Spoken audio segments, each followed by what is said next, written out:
Layla, why don't you introduce yourself to our audience, please? Yes, I'm Layla, spelled Liala Amin, Amin.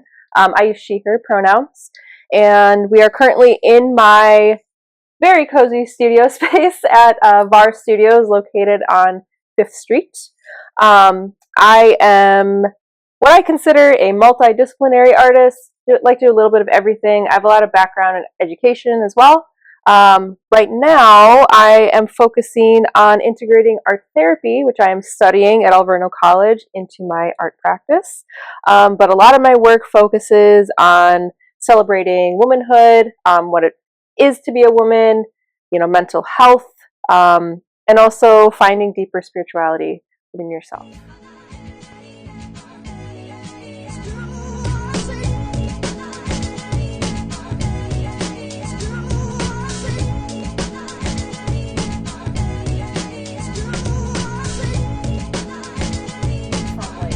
There's been a lot of life changes that have really made me rethink my process. Because even work that I was attracted to this time last year, I don't see myself making again.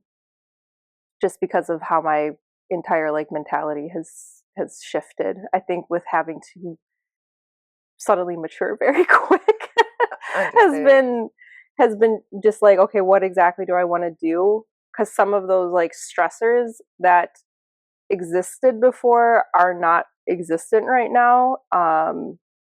So I almost feel like it's not just one thing that's influencing where I want to go. Because getting married is cool, but it wasn't like this. And now everything is. I think it was just a lot of life changes happening. Moving out was a big one. I feel as if you have a skyrocketed growth spurt, if you will. You know? And I believe that development in life would also show up in your work too, right? At some point, but maybe not, today or tomorrow. But as we gain more experience, I'm pretty sure we'll see an elevation in your work as well. Yeah, it's for a while I was definitely attracted to doing my own depictions of mythological women, and now I'm I don't really feel like doing that anymore, or for the time being. Going into art therapy has changed a lot of my insight and my practice, because a lot of art therapy is based off of intuitive, feeling, and using art for healing and healing art. So I think that within the last year, especially, I've kind of moved away from okay, I need to make these myth paintings, and those were fun, but now it's okay, I'm ready for something else. Absolutely. Especially with having real life experiences, you kind of want to adapt that or put that into your work and express it in some way, shape, or form, right? Mm-hmm. But I guess having mythical creatures provide some type of inspiration to you, you would kind of find a balance, if you will, to merge the two worlds. Honestly, that's quite refreshing for any person, any walk of life who has too much of, or let's say an overdose of the real world. You know what I mean? It's nice to have that breakaway and step into a whimsical rendition of reality, if you will. It was I think a lot of it was kind of escaping from what was going on presently, because I felt pretty stuck when I was making those paintings, just on a personal level, where it was okay, I am turning 31 or 32 and I'm still living at home, and I have this relationship that I want to move forward, and there were a lot of just boundaries around that. So I was definitely looking into myth as this way to, it's fantasy, where it's okay, well, here was this story, how could I put myself into that story and then make artwork from it. So now that it's okay, well, I'm an adult, so it feels like it now. My work feels like it can be more personal. So there is still that fusion of fantasy elements in a way, or whimsical, I think you had said. I think whimsical is a good way to put it. But now it's just like I want to make work that's actually going to resonate stronger, like with my personal voice versus like before. And no offense to those paintings. It's just like I look at them now and I'm just like, yeah, I like them, but I want to move on. Yeah, fair enough. I mean, they're all beautiful works, and I'm pretty sure even if you've moved on, there's an audience for it. You know what I mean? Yeah. Which is also great because I would say a manifestation is more or less like a fantasy, if you will. It's a dream we'd want to come true. So to put yourself in something mythical or dreamlike is not unrealistic at all. It's honestly something more people can relate to than not, and maybe most aren't talking about it. Yeah. But I appreciate you for that. Yes. Thanks. So I guess we've already. Do you feel a personal responsibility to reflect representation through your work? I knew this question was going to come up because I've only been asked that question, I think, since I was in art school over 10 years ago, where I felt that obligation to represent my faith and culture, but in a sense that was like palatable, and also I don't know, like I would answer people's questions for them essentially. I personally don't want to do that, and I know that there might be people who will take offense to that. That's fine. I just don't feel like it is my responsibility, just because I so happen to be a Muslim woman who comes from a Middle Eastern background, that my work has to fall into that category, because that's just one part of my life. And honestly, that's the most external part of my life. So it's like you're already seeing it. I don't need to show it in my artwork. Like if you want to see pictures of like Muslim women, you're not going to get it from me. And I don't really want to make like religious work. Um I think just because of like personally what I'm trying to get out of my own practice, it's like it wouldn't be doing me any favors if I just kept making like work that was the exact same subject matter over and over and over again. Um, and honestly, I don't like to make work that's political either. I think I can still inject like more serious messages without it being so cliche. Because at a certain point, it's like, is that all you're going to expect of me as an artist? Is like, oh, well, we need you to talk about like women's rights in the Middle East. And it's like, I'm not an expert, and whatever you're going to hear from me is just, it's going to be my opinion still. So I can't represent a whole bunch of other people, and I honestly don't feel comfortable doing that. And I could see how other people would want to do that too, where it's like, well, they have pride in their religion and their culture, and they want to share that with others, but it's like there's so much other stuff that I want to share with people that's not just like what you already see. So I respect it big time. Seriously. Because with that representation, or with that forced representation to an extent, you would kind of find yourself maybe misrepresenting someone else. You know what I mean? Maybe someone that falls into that class of people, but also doesn't see themselves as this. So I completely respect that. And to stand apart from it, or at least to attempt to paint outside the box, it takes a lot, you know, especially because, like you said, you being a Muslim woman is what you see when I'm presented. So why not paint more underneath the surface, more of the onion layers that actually do resemble me, that make me, you know? So kudos. But also, there's a note, because you do paint yourself a lot. I do. And that is a Muslim woman we see, beautiful Muslim woman we see in these paintings. So it doesn't have to be like a general representation, but a personal representation for sure. It's definitely a more personal representation. Because I do reference myself a lot in like portraits, especially, and it's not from like vanity or anything, but it's also just like I paint what's most familiar to me, or what I want to explore all the time. And it's like, well, I want to know who I am more than anything. And especially when it comes to just like, you know, who I am mentally and like trying to find that stability within myself, it's like, well, why wouldn't I represent myself in my work then? So I guess in a way it's like, yeah, if you want to see a Muslim woman, it's like, well, here she is, like here's my face, and you know, I'm veiled in these works. But there's like I think the intention is so different, because it's like I've also met other Muslim artists who are just like, no, I want to make work that speaks so specifically to what it's like growing up Muslim, like in America.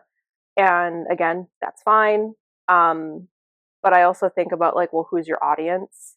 And there's this discomfort I have where it's almost like the only time other people will take you seriously is if they can like take advantage of your, you know, generational trauma, so to speak, or your struggle then becomes like their struggle. And it's like, I'm not here to play empathy politics or to try to get people to understand someone else's personal life through my work. It's like I'm here to make work that I'm happy with, and not everyone else is going to be happy with it. And that's kind of where I'm at.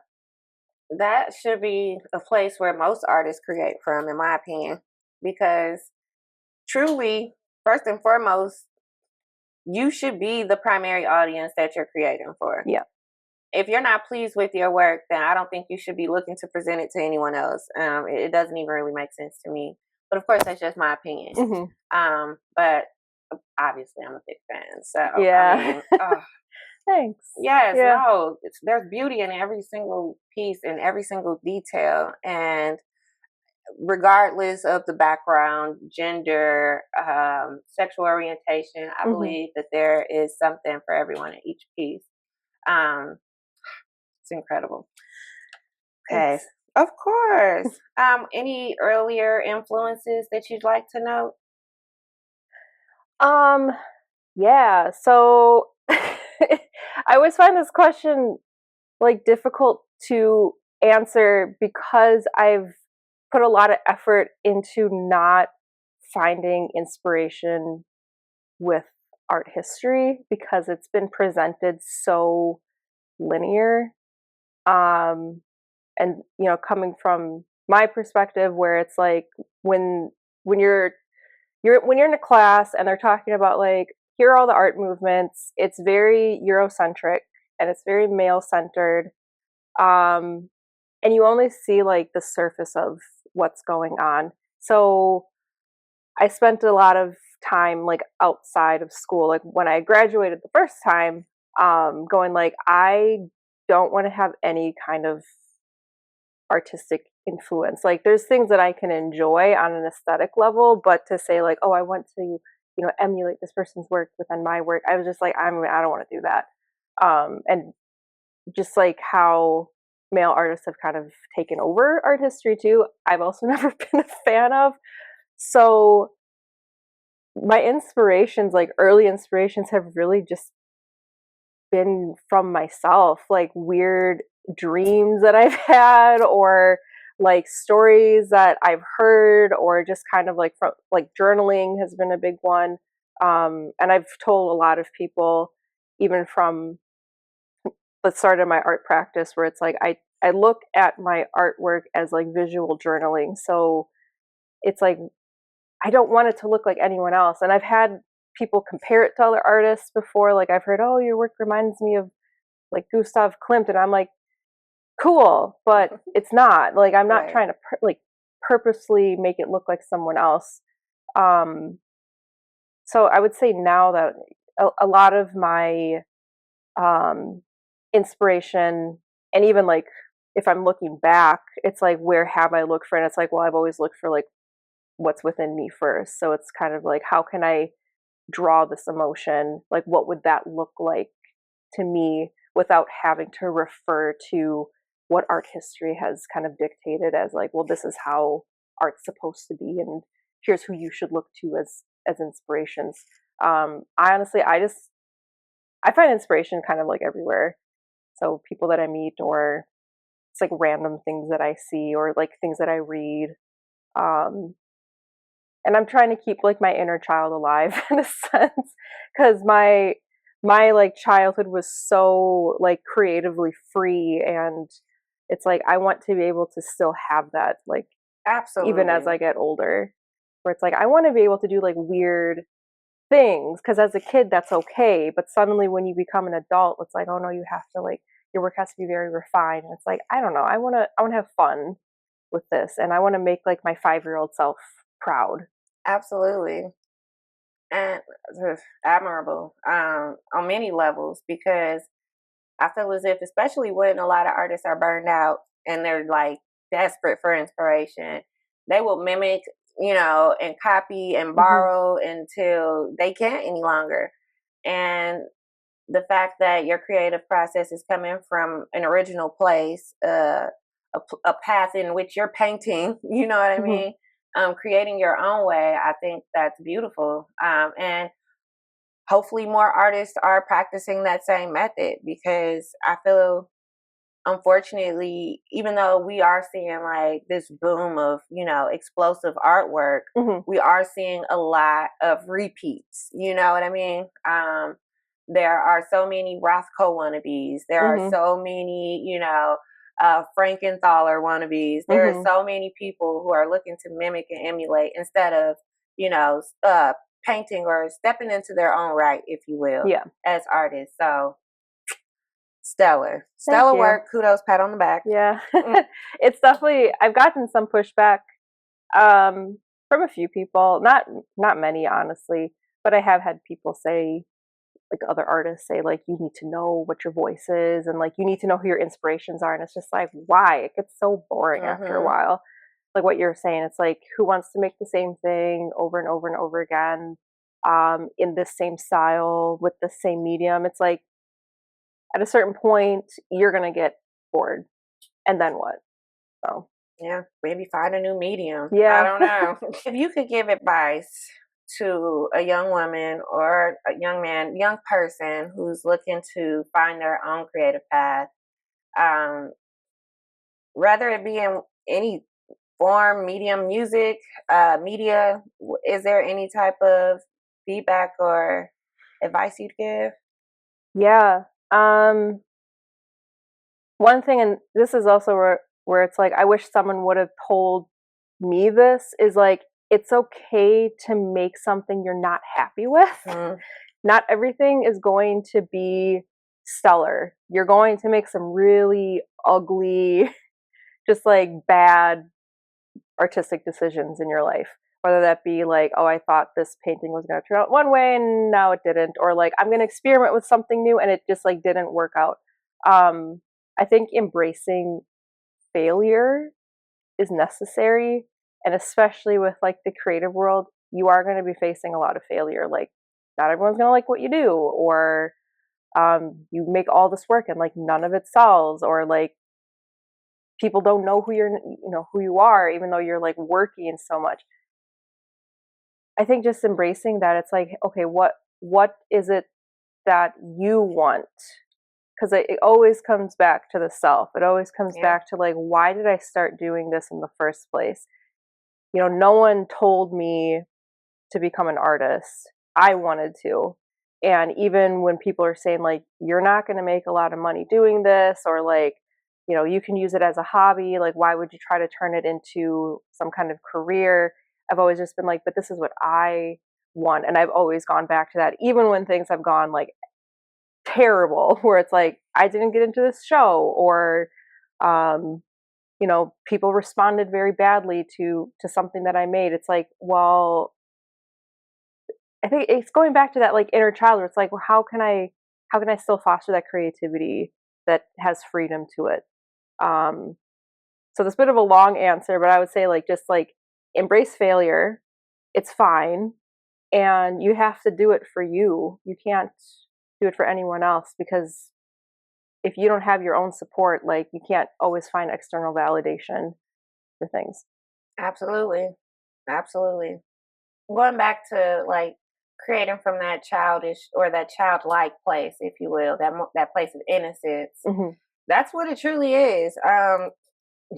Growing up, you kind of shed that innocence, and it also sheds imagination as well. So it's kind of harder to create when you're like looking at gray or the news, for instance, or anything that's negative, that we're kind of like forced to embrace to some extent or another. How do you find your way back to that place after? I'm curious.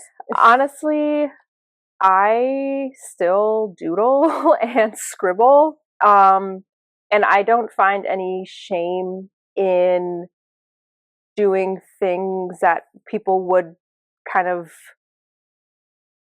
categorize as like, oh, that's like really immature or childish, where it's just like, why shouldn't I be able to like go on a walk by the beach and like skip rocks by myself? It's like still having that wonder for things amongst all of the very loud noise is what helps me kind of keep that inner child alive, or listening to her too. And now that I've really been integrating a lot of like art therapy techniques and thought into my process, I've found that to be just like becoming more natural, where it's like, okay, what do I need? Like, what does my inner child need? How can I do that? Sometimes it's not art making. Sometimes it's like, I need to read something that's like totally goofy, or just like that's not so serious all the time. Right. I think adulthood is so serious, and there are very serious parts to it, but if you're just like going through it like go, you're going to get to a point, hopefully, not towards the end of your life, where it's like, well, what did I do? Like, what joy did I have for the last like X amount of years? And I'm seeing certain family members who are having that same thought right now, where it's like they spent so much of their adulthood being an adult, which is like no fun at all. And now they're like, what have I accomplished really for myself? So yeah, just like it's like, it really is just like finding those like little things that bring you some kind of like feeling, like it could be joy or calm or something else, to really keep yourself activated inside. Absolutely. And speaking of joy and calm, because it sounds like an art therapist I'm talking to, truly, how has that rerouted your creative path as well? Do you feel like you're painting more, or not more, but I guess less for purpose and more for mental stability or mental health? Absolutely I am. I would say my most personal work has been a result of me like going into art therapy, like studying art therapy, because you can't be so shielded or guarded from yourself. It's like, if I want to be able to help people in the future, I can't keep myself closed up. So I like challenged myself quite a bit, and I was like, what is something that I would like to talk about in my artwork that I haven't, out of fear of judgment, or like people aren't going to understand. So a lot of like my own like mental health, treatment and struggles, and just like how I've tried to navigate life having like a diagnosed mental illness, has like, how can I put that into my work, basically. Right. And like, for full disclosure, I mean, I feel totally comfortable talking about it.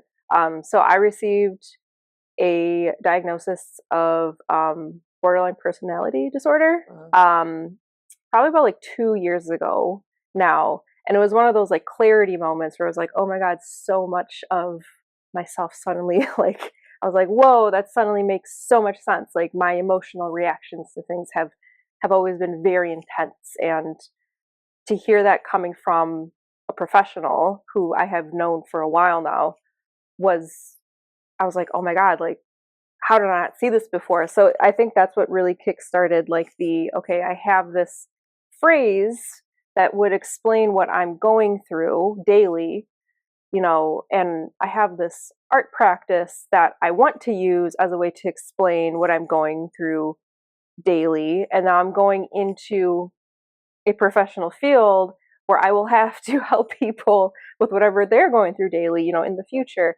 So it just made sense for me to represent that in my work and whatever that looked like to me. And I think that's kind of like where more of that like freedom and like fluidity started coming in. So much of BPD is like splitting things into extremes, like very black and white. And it's like, well, I don't want to approach life like that. So why don't I use my artwork as a way to just like process it? Right. So it's not so much like the product now, but the process of making that I've integrated into what I'm doing. And it's been fun and really, really, really helpful for sure. Just like having that focus has been helpful. I can believe it. Just sharing that story, of course, art and therapy, right? I love both. And merging them, honestly, the best of both worlds. I hope more therapists have like an interest in expanding that practice into something more creative. Because I think they'll honestly see maybe more breakthroughs, especially with children. Yes. You know? Yeah. But that's a whole nother topic for another time, of course. I would love to get back more into that another time, but okay. I'm sorry, I'm still here in this art therapy because it's so meaningful, it's so purposeful. It truly, to me, it truly explores avenues of healing instead of just treatment. You know what I mean? So that touches me. It's near and dear to my heart. So now that we've shared so much of your personal and professional works, how could people stay apprised of all things Layla? Yeah, so you can find me on social media. I do have an Instagram, and it's Layla the Creative. My name is spelled Liala, just FYI. A lot of people search for it, they're like, I couldn't find it. It's like, you got to switch the I and the A around. And I also have my website where I keep all of my finished work on there. It's kind of like my portfolio. So anything that you don't see hanging up and you're just like, where can I find more? My website has everything, and I've just updated it. So all of my current work is there. But yeah, shoot me a message on Instagram. I love to talk art with people, and obviously like art therapy now has been kind of like the new introduction to what I'm doing. So I am always very excited to share that with other people, because it doesn't always have to be called like art therapy. It could just be like healing arts as therapy. So, you know, it's like whatever that creative outlet is for you, it's like, how could you use that to better your wellness in the end? So people talk to me, basically. I love that. If nothing else, though, I do want to thank you immensely for your time.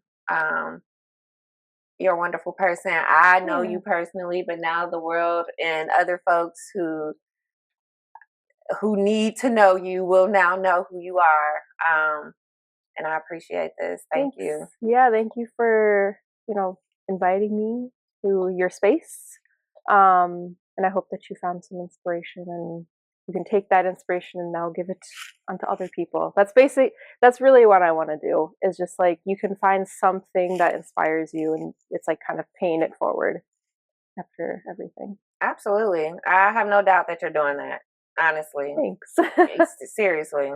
I'm getting all types of warm and positive vibes from your works in here. I think I'm just gonna leave with this huge, or this really powerful femme. Yeah. Superpower. Lots of women. Yes. No, I love it. Truly. Thank you. No, thank you.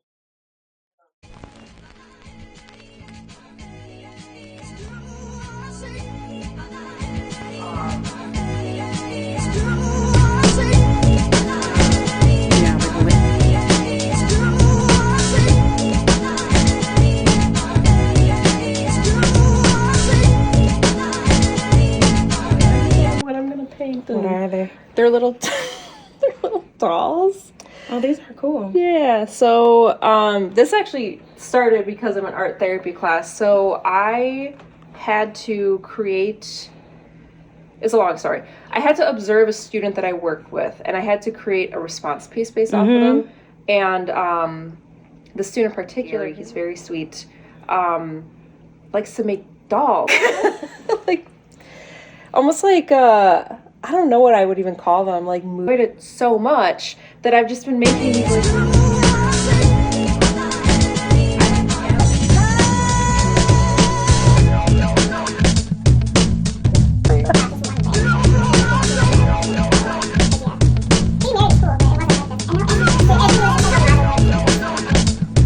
people were asking me questions like, how come you don't draw men? And I was like, why would I? Oh my goodness, seriously. Aren't they drawing enough? Seriously. Yeah. I was just like, I don't like it when men draw pictures of women. Why would I draw a picture of a man?